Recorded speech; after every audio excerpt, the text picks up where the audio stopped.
Bonjour à toi, citoyen de l'unification. On est aujourd'hui là pour un podcast avec mon pote Sergio.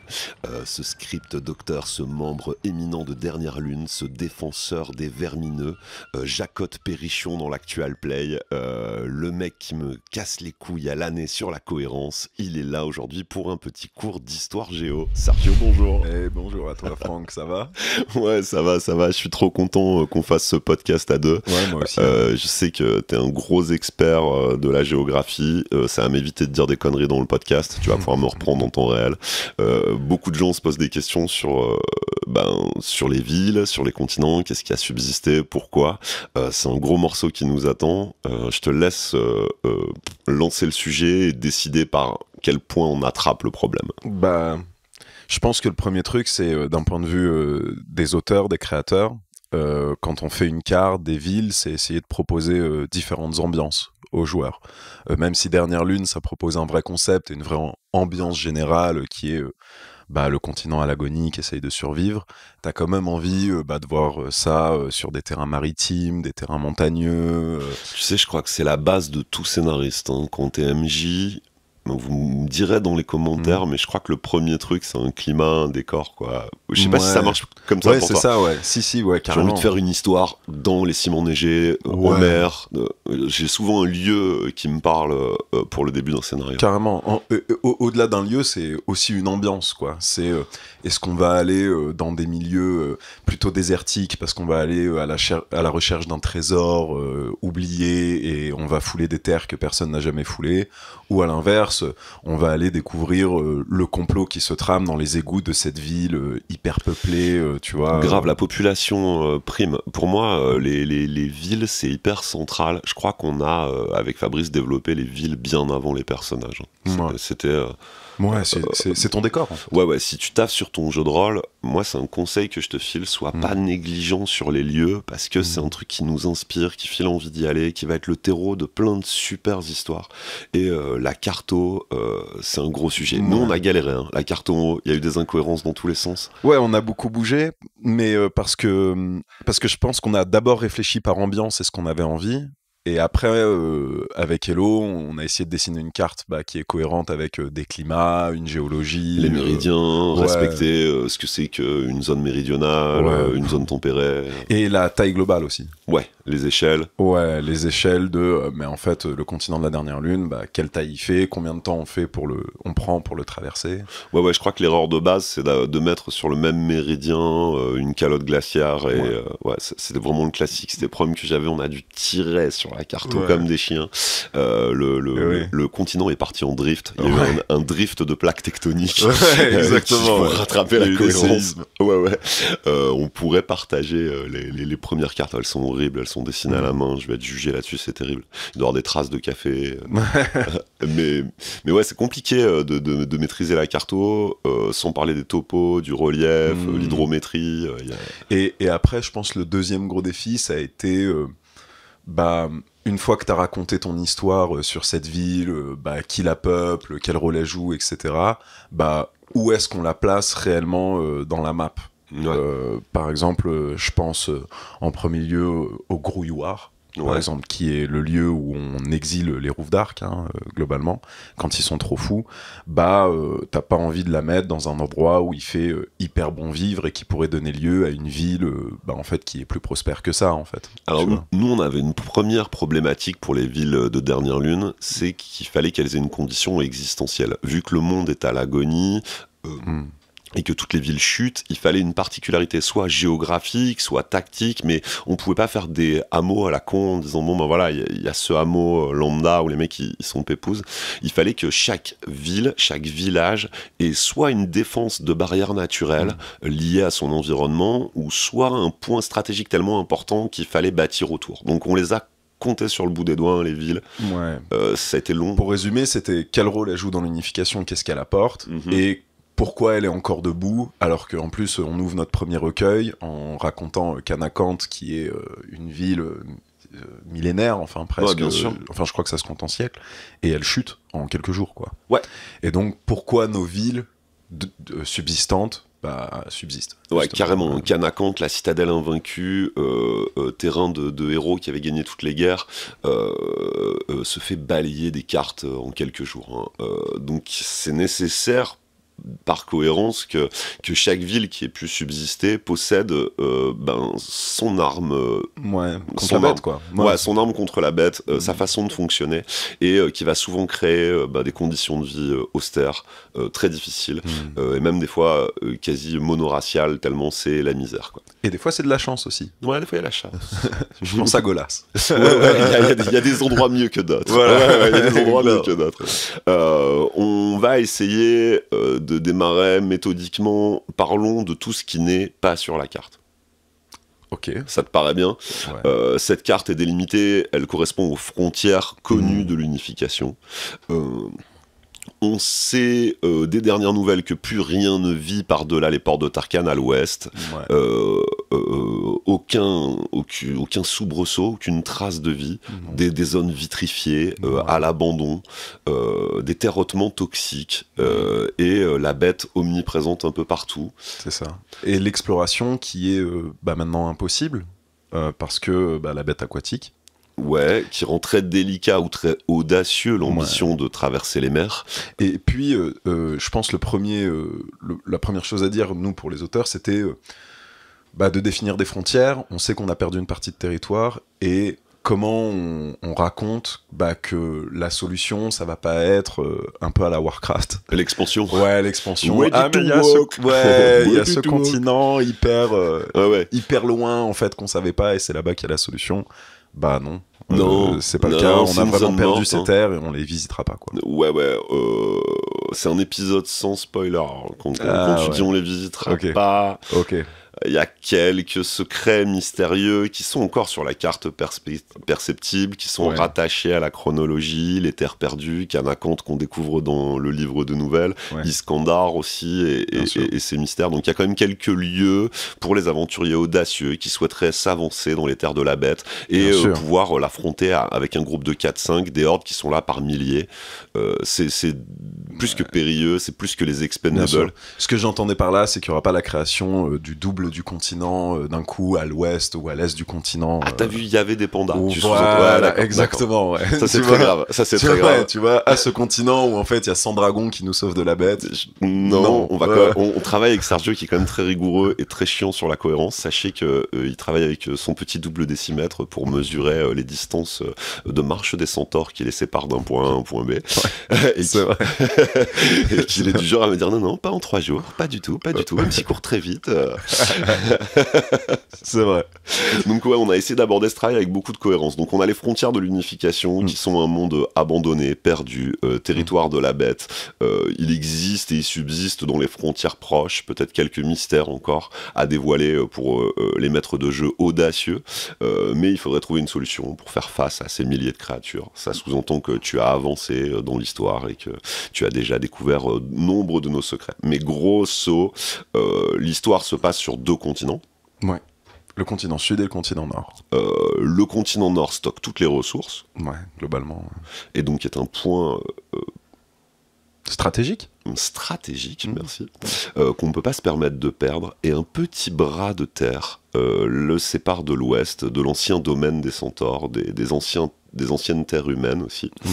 Et sur ce petit bras de terre long de 200 km environ, on a 3 portes qu'on appelle les portes de Tarkhan, qui sont un endroit où la guerre fait rage nuit et jour. Un massacre sanguinolent, brutal.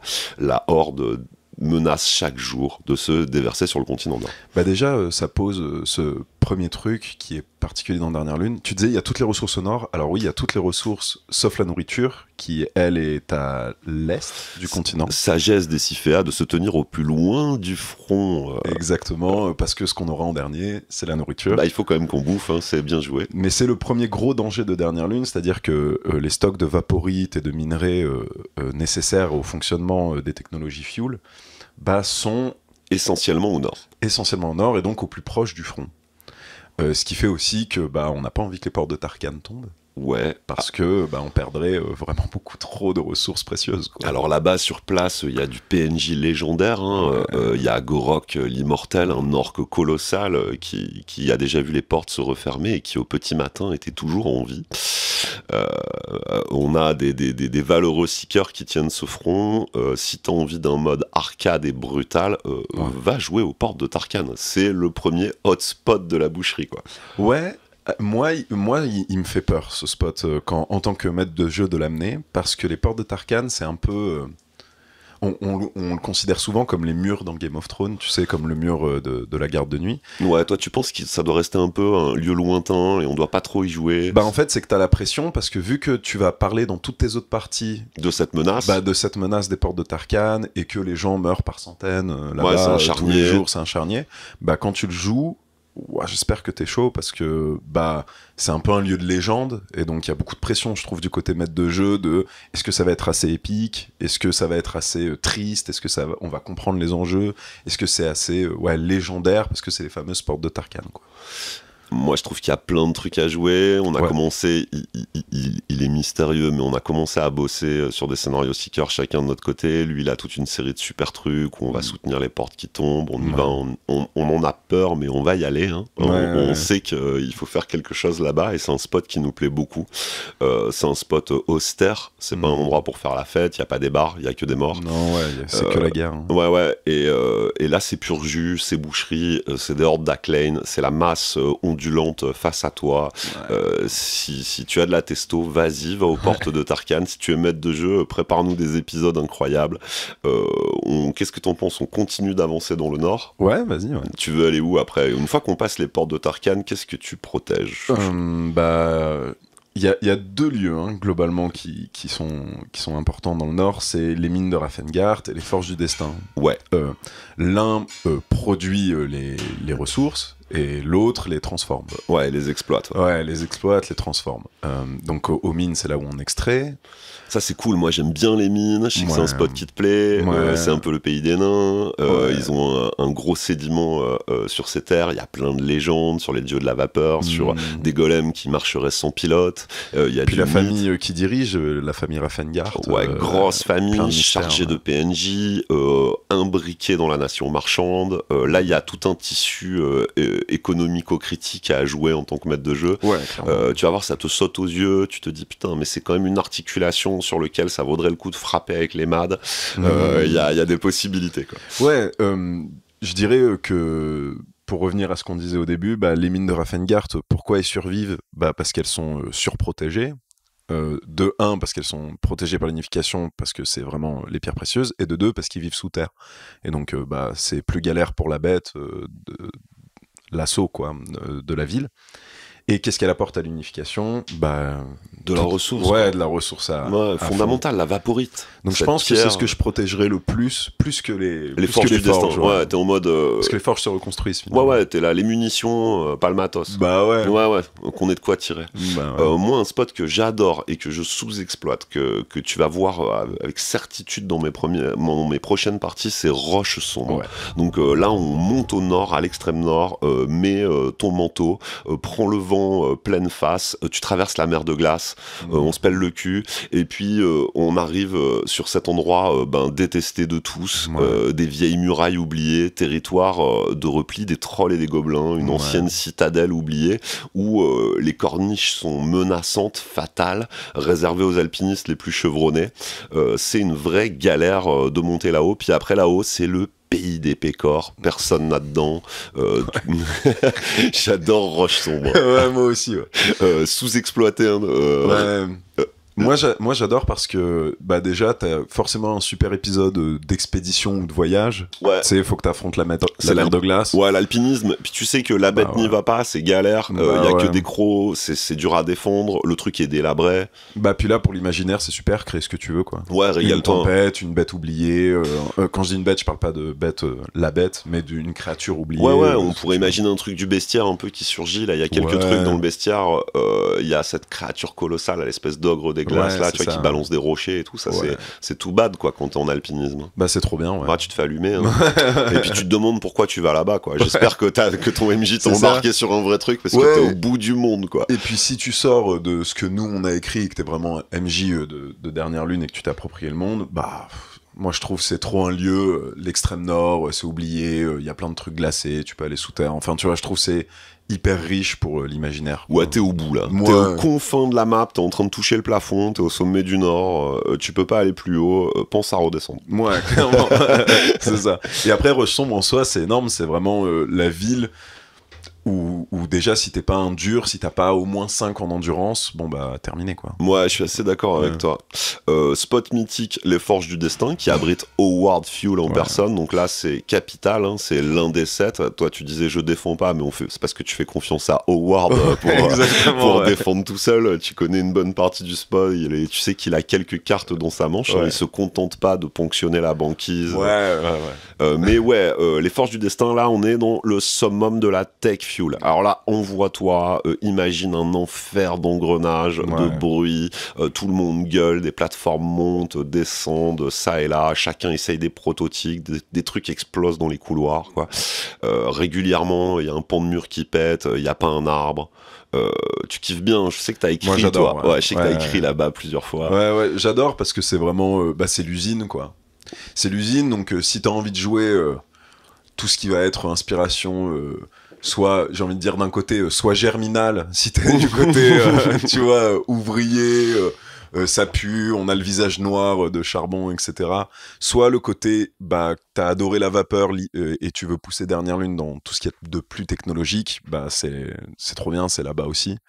Et bah ouais, faut imaginer une ville où il n'y a pas un arbre, que du métal, de la fumée, ça fond, ça construit, ça coule des trucs tout le temps. Ouais, c'est le super terreau pour une campagne Ouais. fuel. Ouais. Et nous, alors voilà, confidence à toi, auditeur, quand Sergio nous a présenté son épisode aux Forges du Destin, on a eu l'audace avec Fabrice de jouer 2 Kaltan, qui arrivaient avec une plante verte dans les mains, un peu paumé au milieu de cette vapeur, Ouais. c'était fantastique. On continue de creuser ce spot, hein, c'est un spot qui nous plaît. Hein. Ouais, bah ouais, c'est super. C'est vraiment le cauchemar des Kaltan et le paradis des fuels, quoi. Ouais.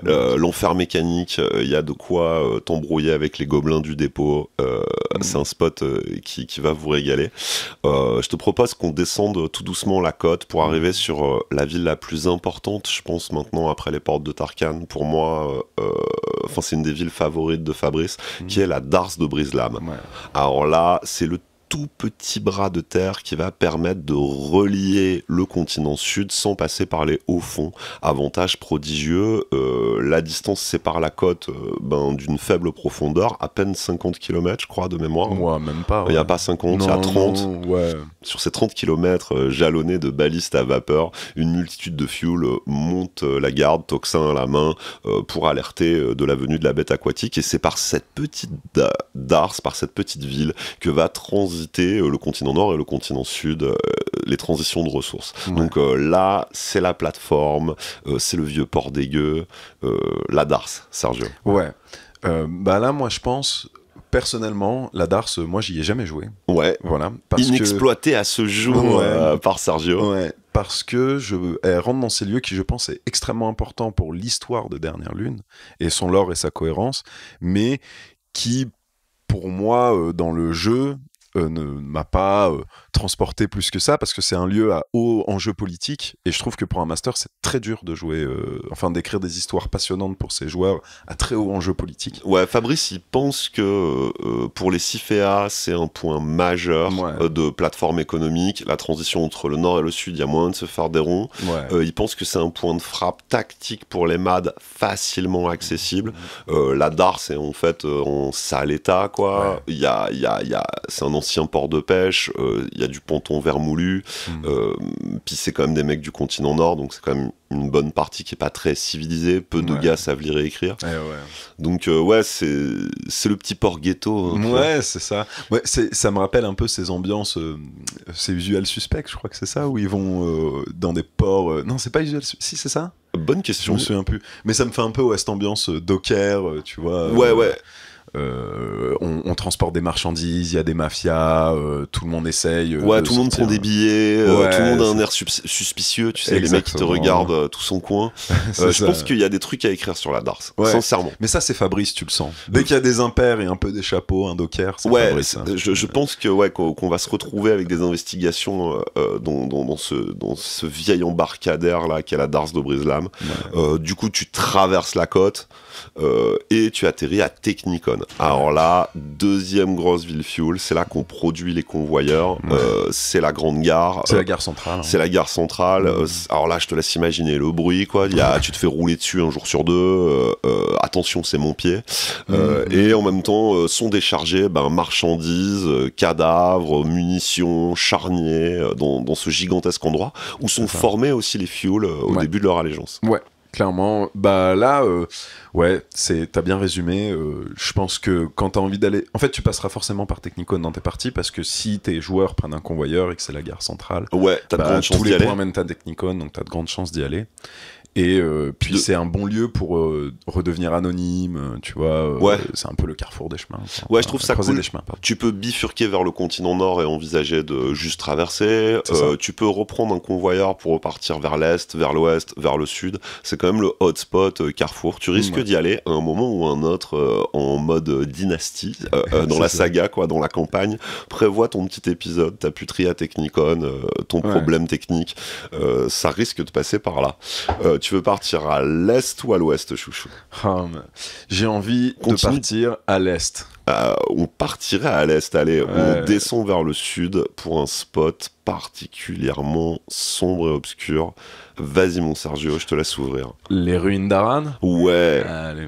Eh ben, les ruines d'Aran, c'est là où, quand t'es plus apte à servir l'unification, ou donc Kujat, etc. Invalide. Ou que t'es un peu exilé, ou que t'es trop pauvre. Aveugle. Incompétent, que vraiment t'es en bas de la lie de la société, quoi. Et que c'est français, ça. T'es en bas de la lie de la société, c'est vraiment t'es au fond du fond, en dessous du fond. Tu vas aux ruines d'Aran. Concrètement, quand tu es inapte à servir le rêve des Sept et de l'unification, c'est très cruel. Les Sept n'ont pas prévu de sortie, l'état d'urgence, les anciens.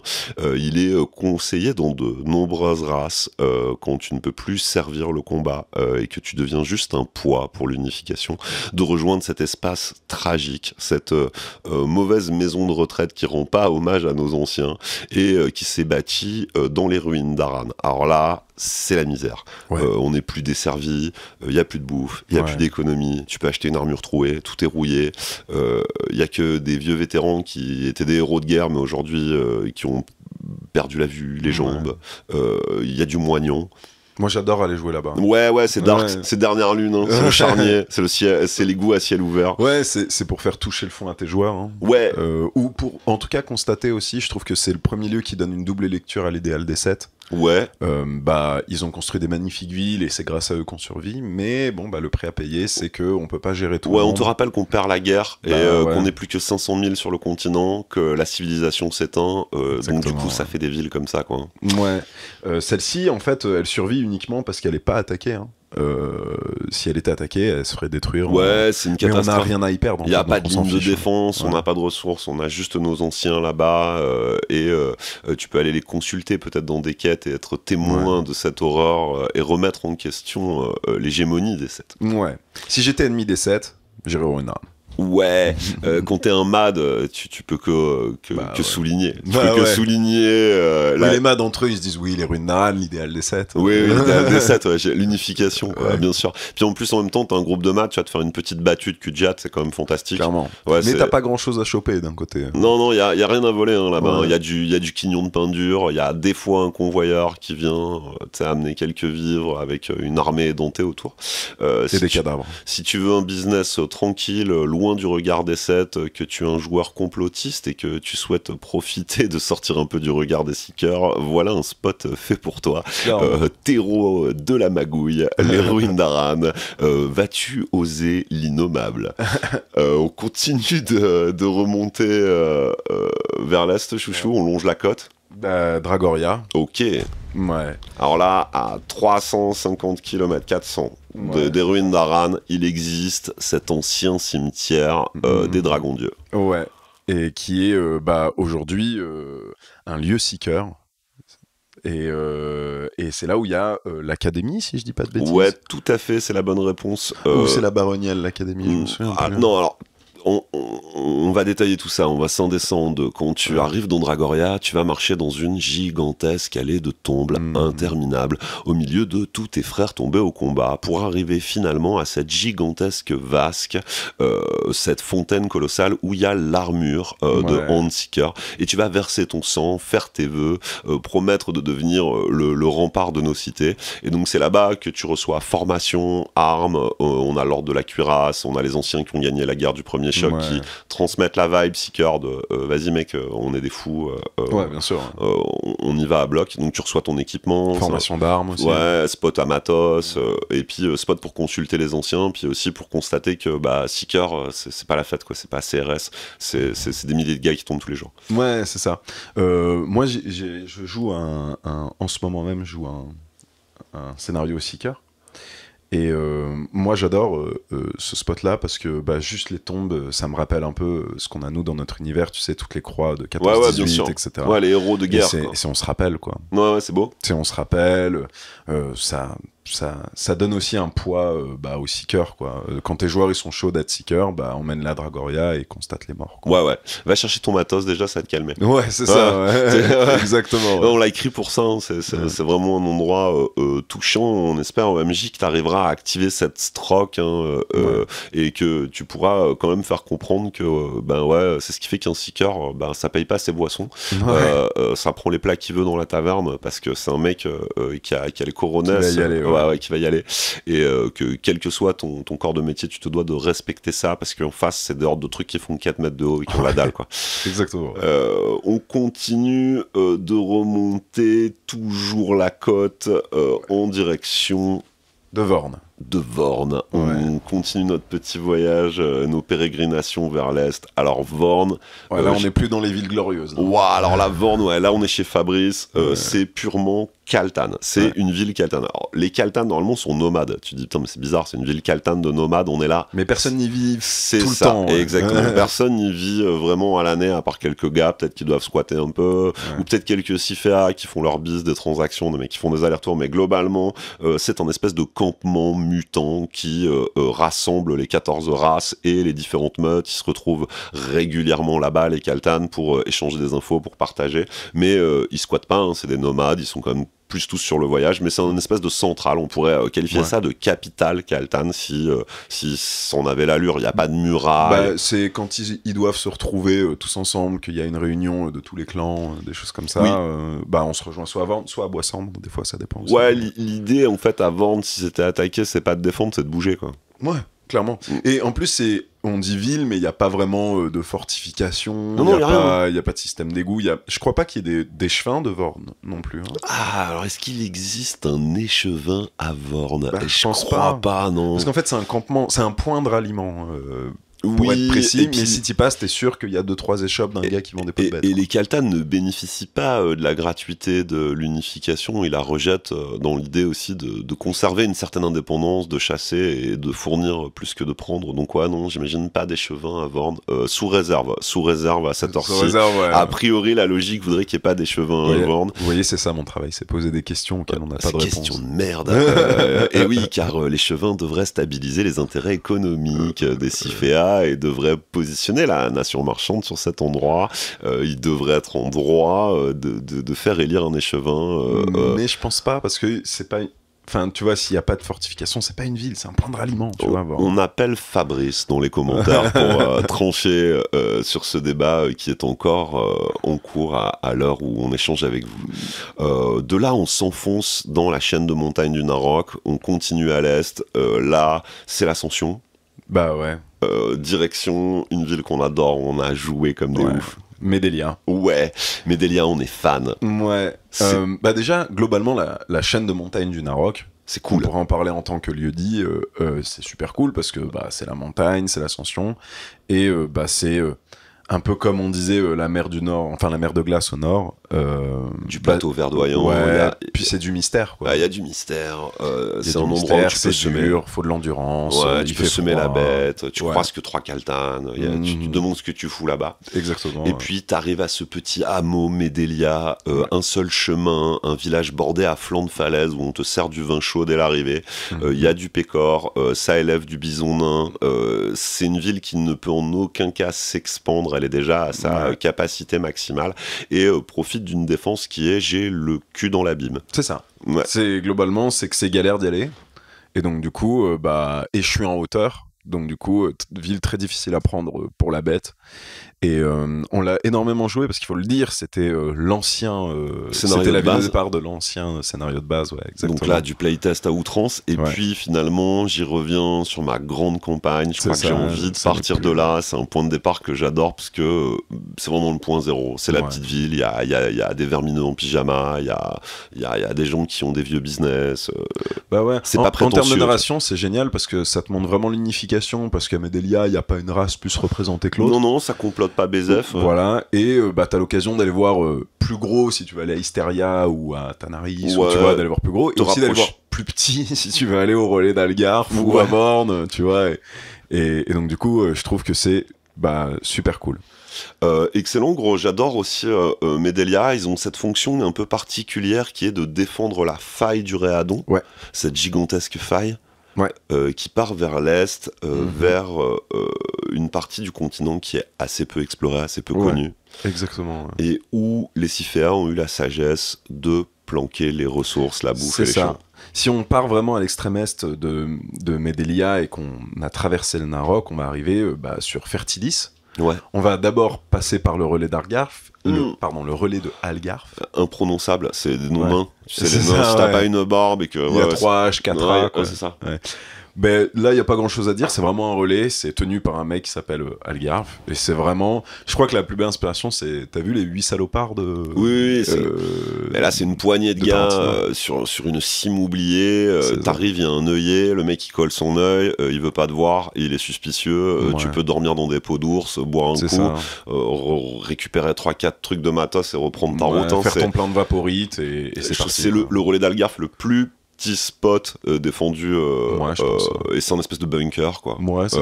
Sur une cime enneigée où il y a un groupe de farfelus qui a décidé de tenir une position de relais. Respect à eux. Respect à eux. Respect à eux. Après je pense qu'ils sont bien payés. Je pense que ça marche bien quand même. Je pense que ça marche un peu. Je sais pas. Tu sais, tu dois avoir un moitié des caltanes qui te ramènent des trucs. Je sais pas si. Mais n'importe qui va à Fertilis passe par chez toi. Alors par contre c'est ça qui est cool, c'est que Fertilis c'est un endroit où on a les champs, des canaux d'irrigation, les ondins qui bossent pour que tout roule, des vergers, des terres arables, du stock de bouffe, de quoi voir venir. Et c'est concrètement le point le plus distant des portes de Tarkhan à atteindre en termes de parcours. Si tu veux te faire un run, on est parti des portes du front, là on est au plus loin. Sagesse des Siféas de baquer. C'est ça, ils bénéficient du lac de Glem et donc ils peuvent irriguer tous leurs champs. Et donc Fertilis, c'est vraiment la ferme principale, c'est là où les agriculteurs, les Siféas. C'est parfait, c'est traversé par une petite rivière qui va se jeter dans la mer. C'est le bon spot. T'es loin du front, il fait bon vivre, il fait ni trop chaud ni trop froid, il y a de l'eau, il y a à manger. En vrai, t'as hyper envie d'aller là-bas, quoi. D'ailleurs si t'es mad, il y a un coup à faire. On te dit ça clairement. On te dit ça. On te dit ça comme ça. L'unification est pas à sa meilleure défense, bien que Fertilis soit quand même gardé par des seekers et qui propose une réelle défense de l'endroit. Au sud, à l'extrême sud, des lieux mystérieux, on sera sans spoiler, mais de la zone vitrifiée, des petits bourbiers chimiques. Le sud-est, c'est le mystère. C'est pour les maîtres du jeu, ils vont se régaler. Personne n'en revient d'un point de vue joueur. Ne va pas au sud-est. C'est pas par là. C'est chaud.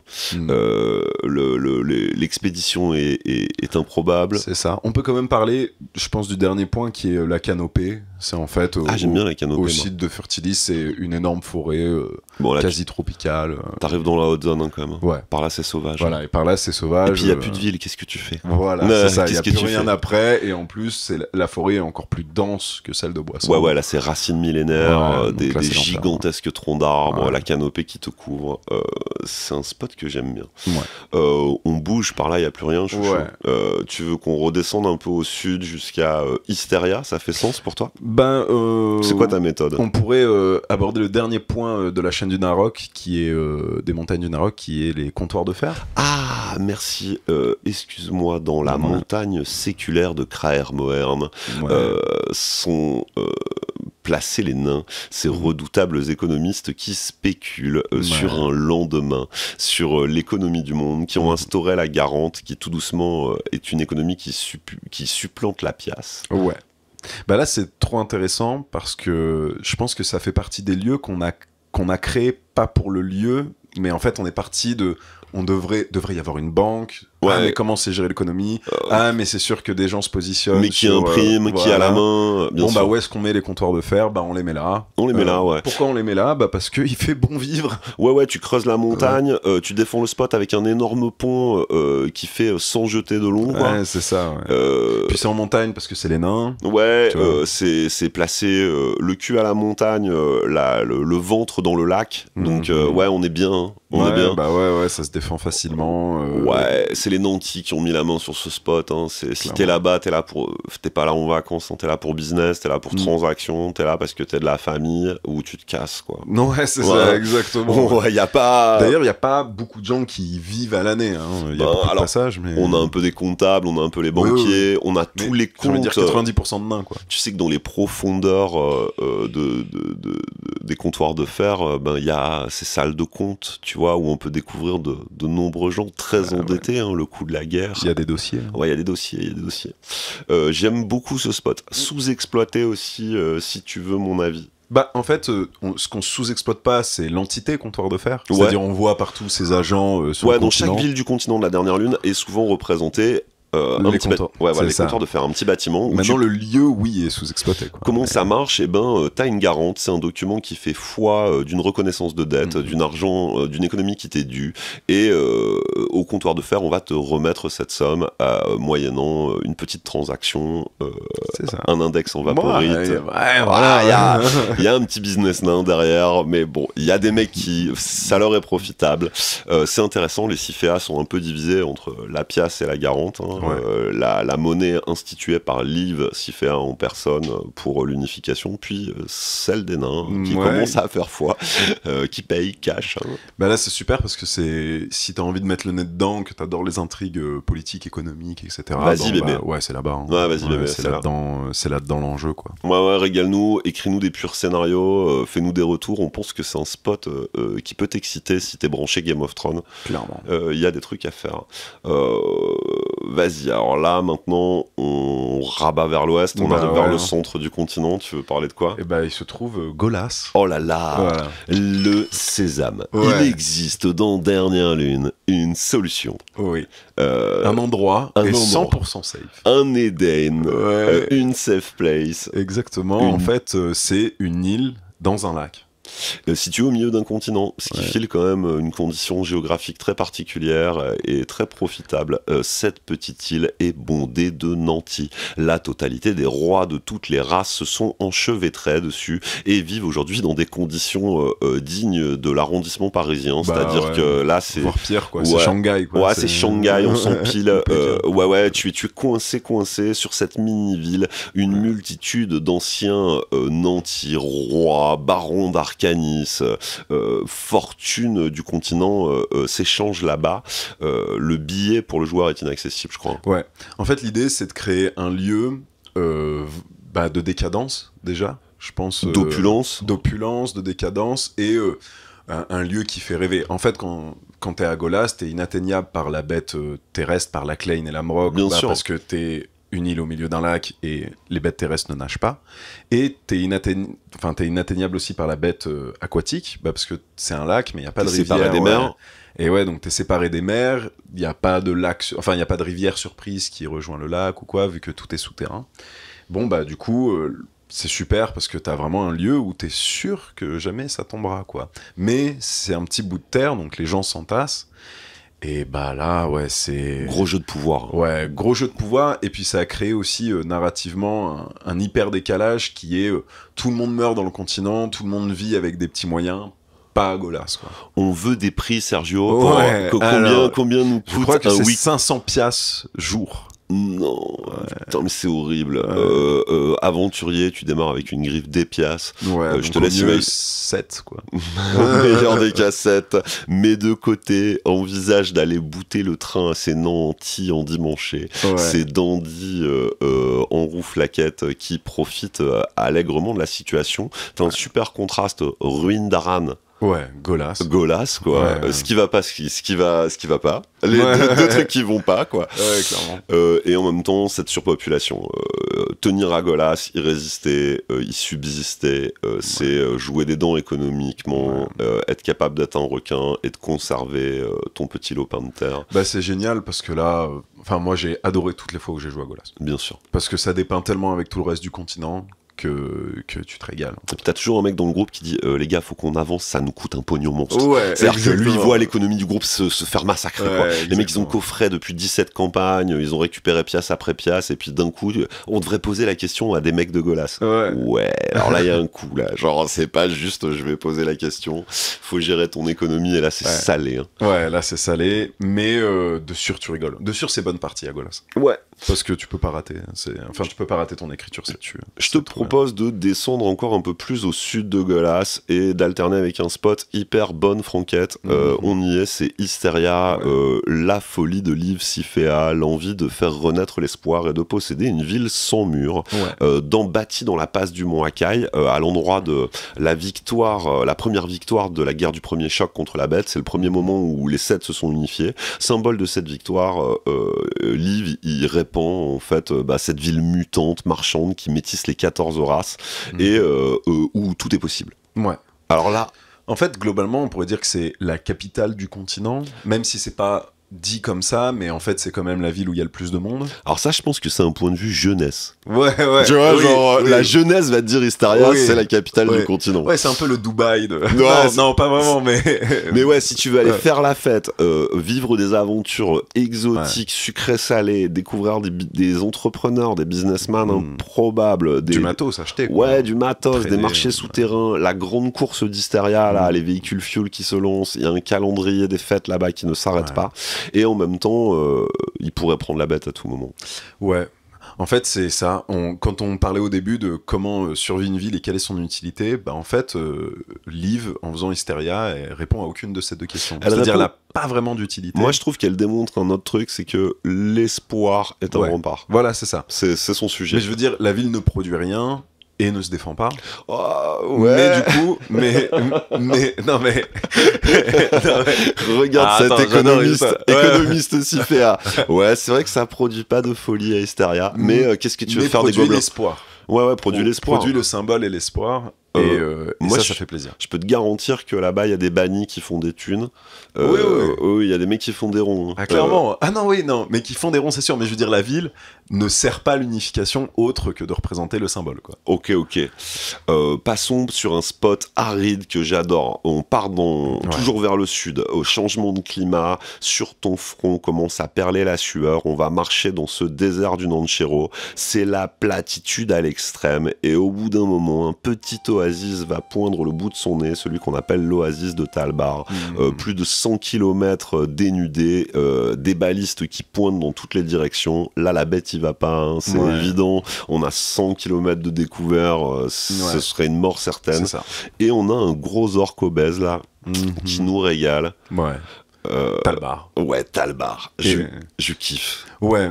Moi, j'adore. Là, je suis en train d'écrire pour aller là-bas. Ok. Je suis en train d'écrire un scénario là-dessus parce que j'y suis encore jamais allé. Mais c'est tellement bien comme spot que ça coule tout seul. Alors, il est déconseillé de tous les guides Michelin du continent de la dernière lune. Tout coûte beaucoup trop cher.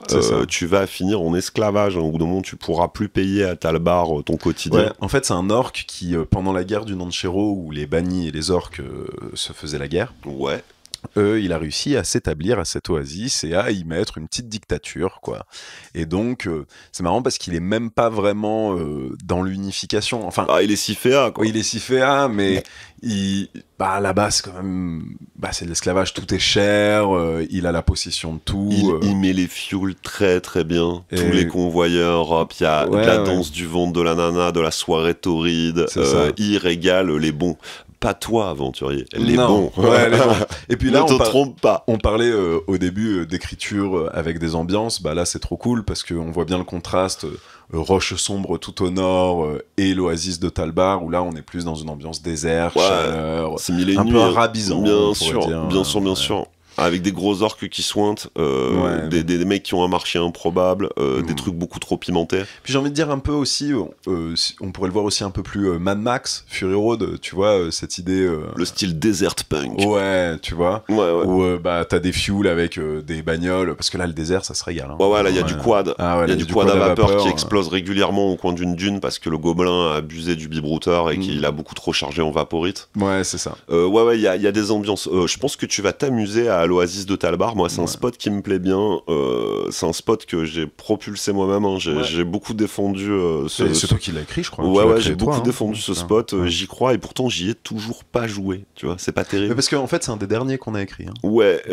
Globalement, en création, je crois que c'est le dernier qu'on a créé. Hein. Tu crois que c'est le dernier sur ma liste? Je Non, pense. j'ai l'impression que mes derniers sont spoil.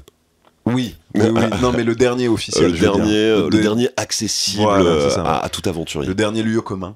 Je pense que c'est l'oasis de Talbar. On descend au sud, le spot préféré d'Elo, les grouilloirs. Par-delà les ténèbres, aux confins des grottes oubliées, ces créatures aux yeux améthystes. Bah voilà, là tu viens un peu de teaser pourquoi je trouve que c'est dur d'aller dans ce genre de lieu-là. Parce que c'est des lieux tellement légendaires, tellement particuliers, tellement à ambiance Mec, unique, t'envoies quoi. tout, tu mets des gros clusters de films d'horreur qui font...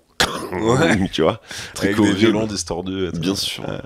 Tu baisses les lumières Ouais. et tu les fais pénétrer dans l'innommable. Le roof d'arc en phase 3 finit par péter des plombs, devient ingérable et au plus proche de la bête. Il a les yeux améthystes et là on lui dit ce qui serait bien, C'est que t'ailles au grouilloir. ce serait super cool. Et donc en fait c'est un lieu exclusivement peuplé de roofs d'arc. Alors c'est cool si tu cherches un guide pour partir dans des endroits oubliés un peu farfelus, tu peux te chauffer, tu vois. Ouais, mais tu risques ta vie. Quoi. Ouais, mais là il y en a au moins des roofs d'arc parce que des roofs d'arc c'est un tout petit pourcentage, mec. Ouais, on disait moins d'1% de la population. Ouais, c'est ça, il y en a très peu, ils sont tous jeunes, ils sont tous fous. Quelques centaines en fait. Ouais, à tout péter en l'an 10, quoi. Ouais, quelques centaines et en t'as des 10, minots en plus, hein. T'as du mal à trouver un truc de plus de 15 ans, quoi. Ouais, si c'est ça. Et qui s'est pas déjà mangé une main. Tu vois. Ouais, clairement. Ouais, les grouilloirs, c'est super à jouer, hein, j'imagine, mais bon, c'est pas bonne ambiance, quoi. C'est si tu veux faire un truc horreur, aller dans la folie. Ouais, tu t'intéresses aux méandres de Ouais. l'esprit, tu vois, de l'âme humaine. T'es dans des épisodes hyper sombres, hyper alambiqués. Ouais. Et ça va être le terreau idéal pour faire naître des peurs. Ça va être super horrifique. Je pense que c'est un spot qui est très très très cool et que tu peux aussi faire planer, tu vois, des nouvelles du grouilloir. Il faut faire des trucs au grouilloir. C'est la petite menace persistante. Moi j'aime bien. Il y a une aura sinistre là-bas. Ouais, de fou. Et c'est sinistre, mais il fait chaud, hein, par contre. C'est dans le sud. Ouais, c'est sud-sud. Ouais. Alors, il fait pas aussi chaud que dans le désert, parce qu'on a passé... Le méridien. Ouais, exactement.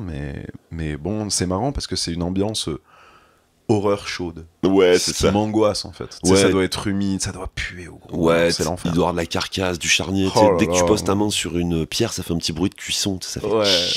comme ça, C'est tu vois, l'enfer. putain, c'est l'enfer. Tu sais, il y a un moment où le soleil en fait chauffe tout un pan du grouilloir Ouais. et tout le monde glisse dans les ténèbres à droite. C'est genre affreux, quoi. Quel enfer. J'aime ce spot. Ouais, moi aussi. On se fait un truc un peu plus joyeux. Ouais. On remonte le Ségur. Alors plus joyeux, non, en vrai. Maintenant qu'on est au sud, à l'extrême, Ouais, on profitons-en fait d'abord pour. les marécages d'Azari. Ouais, visitons cette ambiance du bayou.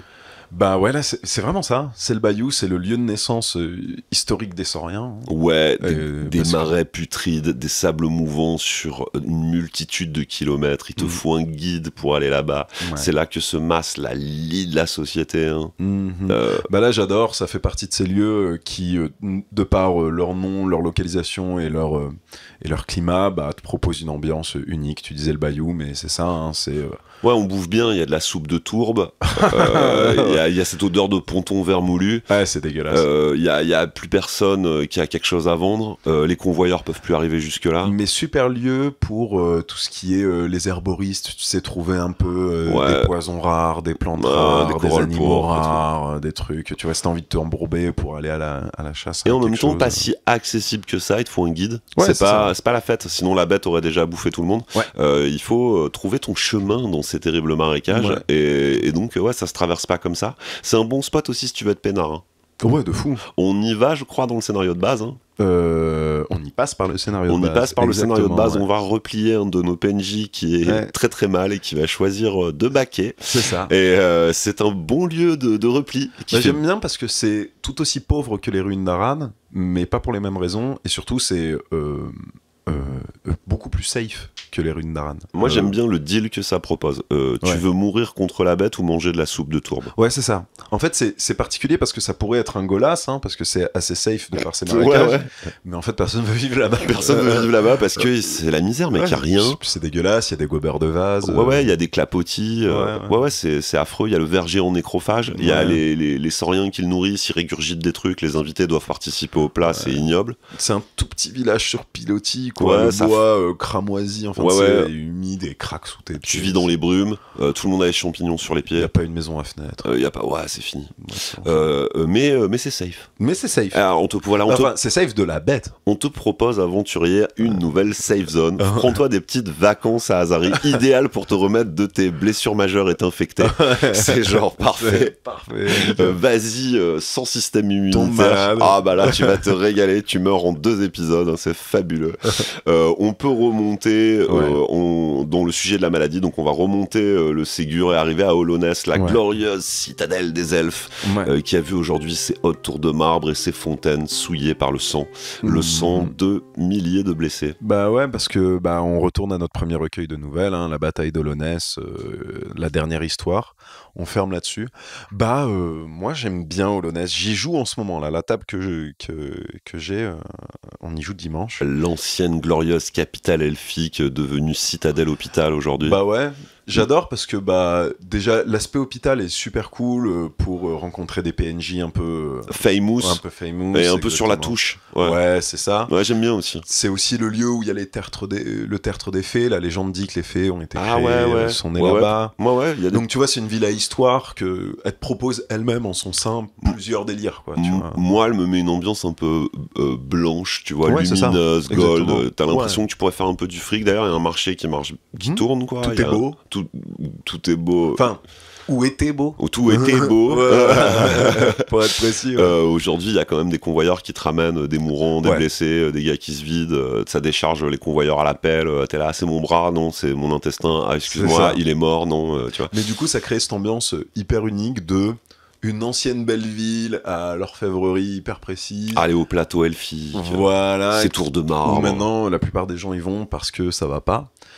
Qu'est-ce qui distingue quelqu'un qui va à Olonès ou au Ruines d'Aran ? C'est soit son importance, soit la gravité de sa blessure, est-ce qu'on peut le soigner ou pas. Ouais, l'envie de réempiler, hein. Le fait d'être encore utile. Réempiler, ouais, bien sûr.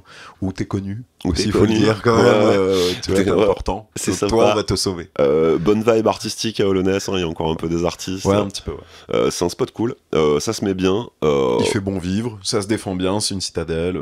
Ouais, t'as de grandes chances de voir Liv Sifea en personne. C'est probable. Ouais, là ou Hysteria, je pense. Ouais, là, Hysteria et Ruines d'Aran aussi, hein. On sait qu'elle est en mode... oh là là, c'est un peu Mère Teresa. Oui, elle nous régale, cette petite blonde fantastique qui se fait bananer par les nains, genre l'économie, mais c'est pas grave, on l'aime, notre égérie de la nation marchande. C'est ça. On peut monter maintenant encore vers le nord, toujours en longeant ce petit fleuve qui est le Ségur, hein. Tu peux prendre des embarcadères Kaltan toute saison, trouver ces petites barques et remonter vers Tanaris. Et donc Tanaris, moi c'est mon spot à moi, j'adore. Capitale Veld, où réside Lucas en personne, dans la plus haute des tours de Tanaris. Le secret est agencé par étage. Au rez-de-chaussée, une multitude d'érudits débattent de leurs dernières trouvailles, remèdes pour les pieds, trucs contre la diarrhée, objet de la Ventis, dans un bordel phénoménal, tout s'achète, se vend, le rare, le famous. Pour moi, tu sais, il y a un côté boutique anglaise de je te vends des bouquins, là, tu sais, des storybooks. Tout le monde est calé, il y a des petits bibliothécaires. Je trouve que c'est une super ville pour jouer plein de trucs. Ouais, en fait, c'est vraiment hyper inspirant, je trouve, pour un maître de jeu, parce que vu que t'as des tours à niveau et que plus tu montes, plus il y a des secrets bien sûr, bien gardés. Ouais, tu passes par des cercles d'érudition qui sont la légende dit qu'au dernier étage, il y a Lucavel. Bien sûr, les gardiens, puis après les vénérables, puis le conclave qui débat quand même des décisions de ce qui est validé comme information ou non. Là, du coup, à toi, maître de jeu, d'écrire, quoi. C'est parti, on monte dans les gammes de secrets, quoi. Ouais, là, tu te régales, ça, c'est très cool, ça fait écho à plein d'autres lieux, c'est névralgique, c'est relié à toutes les branches de l'unification, c'est un gros ramassis d'érudits, c'est là que tu peux avoir des soins de qualité. Tu peux acheter aussi du matos de la Ventis, envisager de upgrade un peu ton stuff en campagne, en passant par là. Clairement, c'est l'occasion aussi, si t'écris une longue campagne, de valoriser tes velts. Moi, j'ai beaucoup de joueurs qui me disaient, putain, les velts, des fois, au-delà de faire des plans, je les trouve un peu en deçà, tu vois, en termes d'utilité. Ça y est, Tanaris, tu peux montrer tout ce que les velts apportent à l'unification, quoi. Donc moi je trouve ça super. Ouais, moi j'adore le spot. Tu nous emmènes où, Sergio? Juste à l'ouest, à Kéris, quoi. Ah alors là tu connais la famille, on a beaucoup trop joué à Kéris.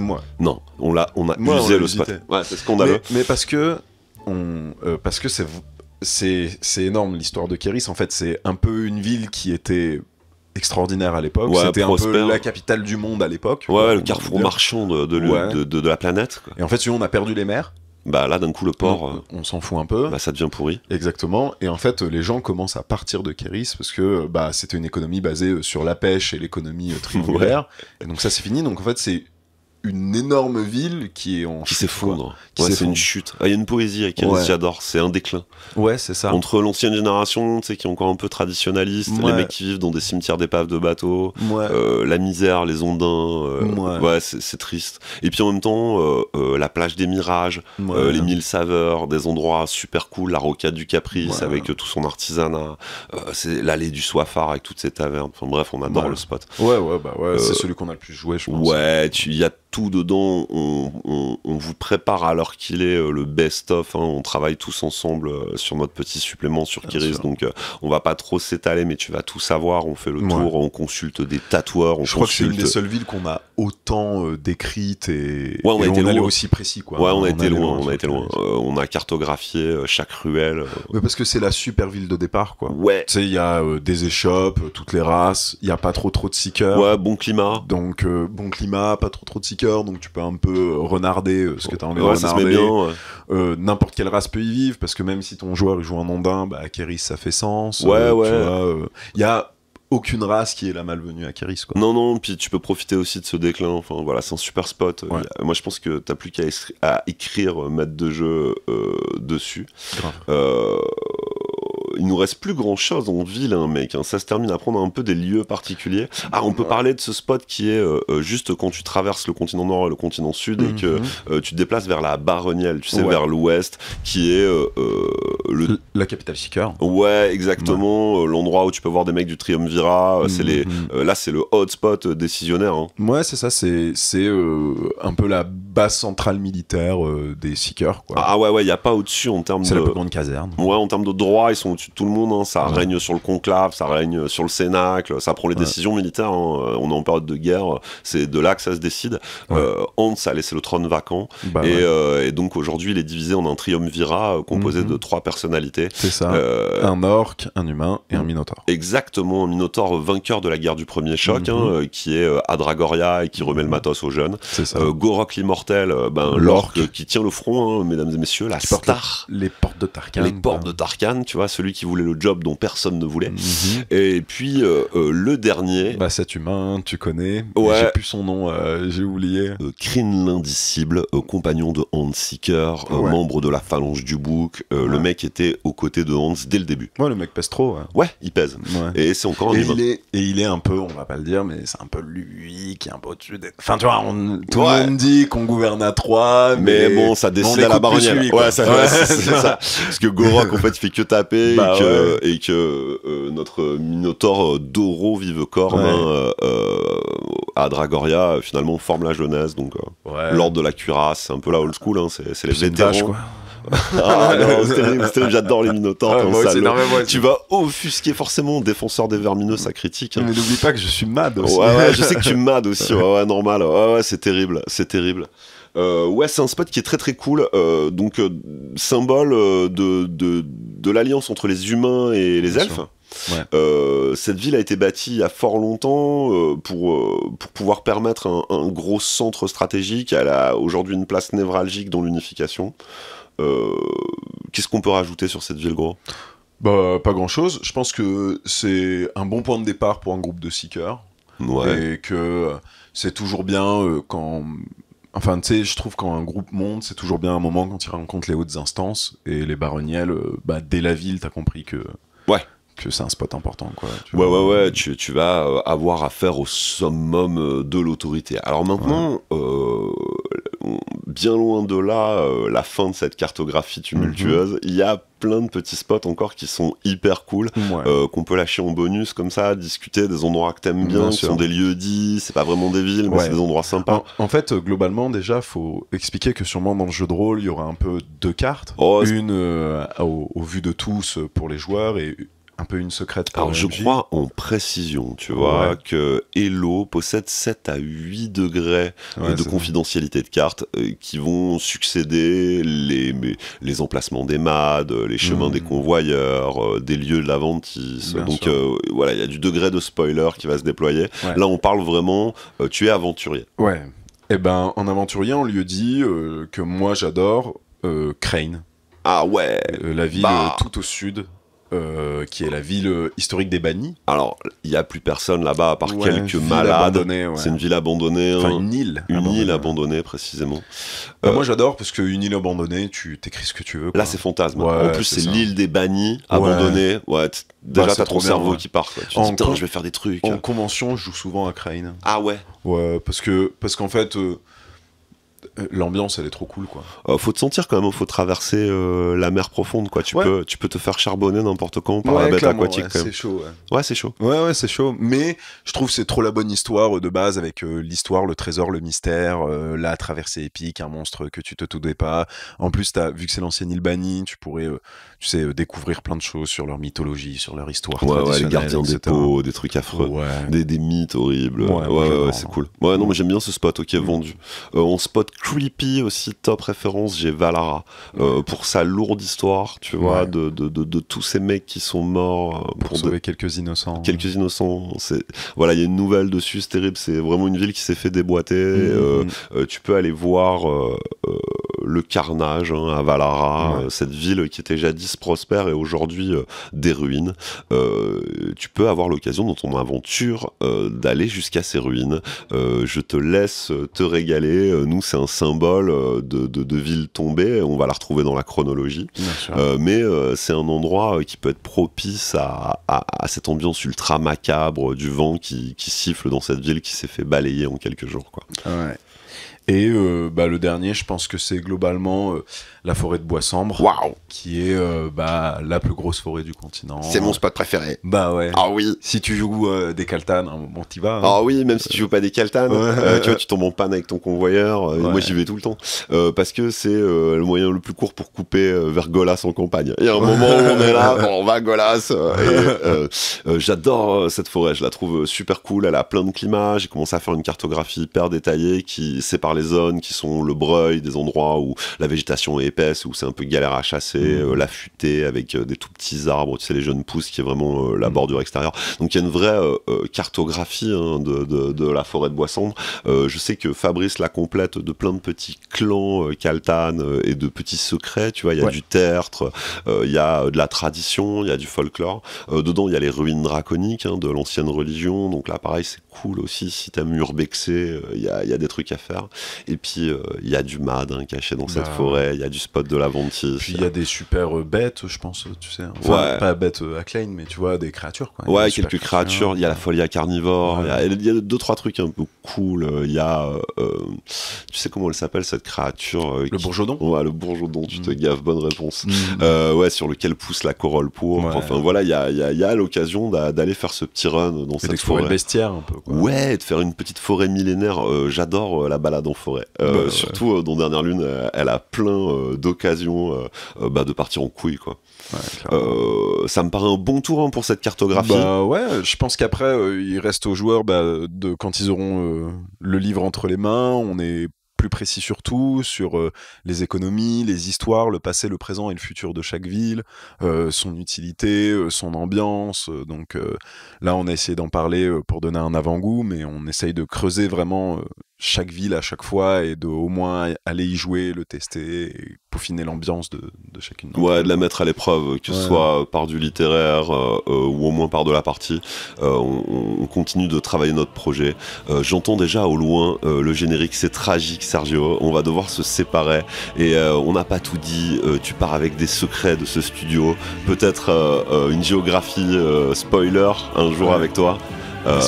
Écoute mon pote, j'ai adoré faire ce podcast avec toi. On te remercie, toi auditeur, on te fait des bisous, on va te dire au revoir, on se retrouve bientôt. À très bientôt, citoyens de l'unification, au revoir à toi.